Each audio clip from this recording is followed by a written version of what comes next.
Police सम्मुखें स्त्री को केमिति हत्या कला हत्याकांड बखाणिला स्वामी पुलिस कला सिंडिकेशन देखुंत बर्तमान होची बड़ा खबर बलांगीर जिला कंटाबांजी थाना अंतर्गत चटुअनका गाँव में स्त्रीर गला काटी जड़े स्वामी हत्या कर संगीन अभियोग सामना को आसी एने घटनास्थल साइंटिफिक टीम और कंटाबांजी पुलिस पहुंची स्वामी हत्याकारी स्वामी को पुलिस नहीं सिंडिकेशन कर स्त्री को कहीं क्यों परिस्थिति में हत्या कला ताकि तदंत आरंभ कर कंटाबांजी पुलिस जहाँ आप देखुं भिजुआल मध्यम जो स्थान हत्या करथिला हत्याकांड केमिति घटाई कहीं घटाई ताकु तदंत प्रक्रिया आरंभ कर कंटाबांजी पुलिस मृत शव को जबत कर शव व्यवच्छेद कंटाबांजी डाक्तखाना को पठे दी जाइथिबा बेले घटनास्थल में बलांगीर साइंटिफिक टीम आसी कंटाबांजी पुलिस उपस्थिति में तथ्य संग्रह करिछि एवं हत्याकारी स्वामी को पुलिस घटनास्थल को नहीं सिंडिकेशन कराई कहीं स्त्री को स्वामी हत्या करते से घटना विषय स्वामी अधिक पचरा उचरा करिछि कंटाबांजी पुलिस जहाँ बर्तमान सूचना सामना आसूची बर्तमान होची बड़ा खबर बलांगीर जिला कंटाबांजी थाना अंतर्गत चटुअनका गाँव में देवार्चन माझी नामक जड़े व्यक्ति स्त्री क्याफुल माझी को टांगे तंटी काटी हत्या करते जाकुनी अंचल चंचल चर्चार विषय पलटि घटना प्रसाद होगा हत्याकारी स्वामी उपर कठोर कार्यानुष्ठान अंचलवासी दाबी करते देखुं हत्याकारी स्वामी को घटनास्थल को नहीं कंटाबांजी पुलिस और हत्याकारी स्वामी टिकी निकी कर जांच करुच्छे कंटाबांजी पुलिस कहीं और क्यों परिस्थिति स्त्री को हत्या कले हत्या पछर रहस्य कौन रही क्यों मोड़ आसला स्त्री को टंटी काटी हत्या करने को पड़ा से ही दिग को तदंत आरंभ कर कंटाबांजी पुलिस बोली जहाँ बर्तमान सूचना सामना आसी कंटाबांजी थाना रे से अटक रही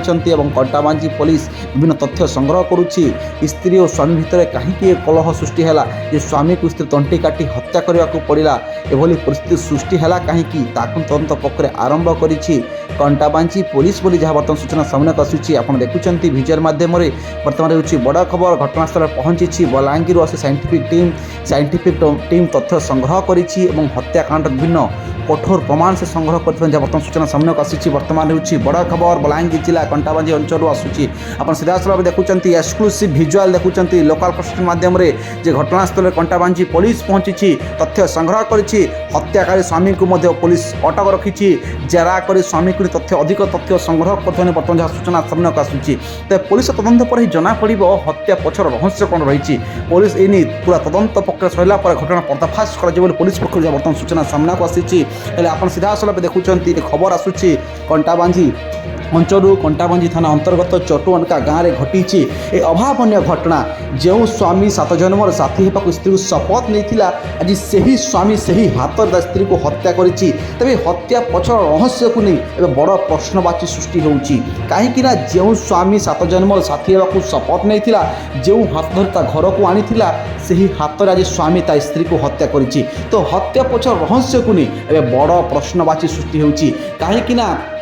एभली एक हत्याकांड घटी पूरा चकित हो पड़े चटुअनका गाँववासी चटुअनका गाँव में बर्तमान शोकाकुल परिवेश देखा देइछि एवं गाँ लोकों मध्य आलोचना होउछि जे माने सबुदिन ठीक भाव में थिले एवं कहीं परिस्थिति है कि से माने बड़ मोड़ नेला बोली से आलोचना करुछंती तो पुलिस तदंत पर जना पड़िबो हत्या पछर रहस्य कौन रही से ही दिग को तदंत प्रक्रिया आरंभ करिछि कंटाबांजी पुलिस बोली बर्तमान सूचना सामना आसी घटनास्थल हत्याकारी स्वामी देवारचंद माझी को नहीं पुलिस एवं घटनार सिंडिकेशन करुच्ची स्त्री हत्या करने को कहीं स्वामी एभली मोड़ नेला एवं से तंटी काटी हत्या तदंत करुच्ची आप देखा अपेक्षा रहा पुलिस तदंत पर जना पड़ हत्या पछर प्रकृत रहस्य कौन सेपटे शव व्यवच्छेद होगापर परिवार को मृत शरीर हस्तांतर कर सूचना मिलूँ।